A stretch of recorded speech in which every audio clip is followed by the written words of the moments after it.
পোনা মাছের জন্য এই খামারটা প্রস্তুত করতেছি। এখন 3 বস্তা সার প্রয়োগ করা হচ্ছে। সার দেওয়ার পর 2-3 দিন পর আস্তে আস্তে পানি দেওয়া হবে।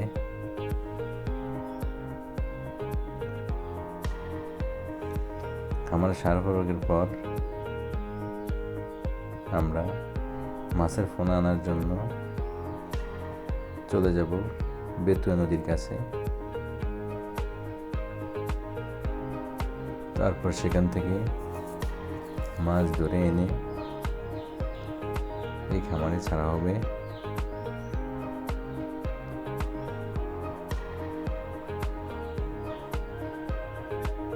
পুরো জমিতে 3 বস্তা সার দেওয়া হয়েছে। এখন আমরা মাছ আনার জন্য বেতুয়ার কাছে গেছি। ওখান থেকে এই নসি মনে করে পানি ভরে এই বাক্সের ভিতরে মাছ আনা হবে। প্রায় 4 মনের মতো মাছ আনবো। ধন্যবাদ সবাইকে।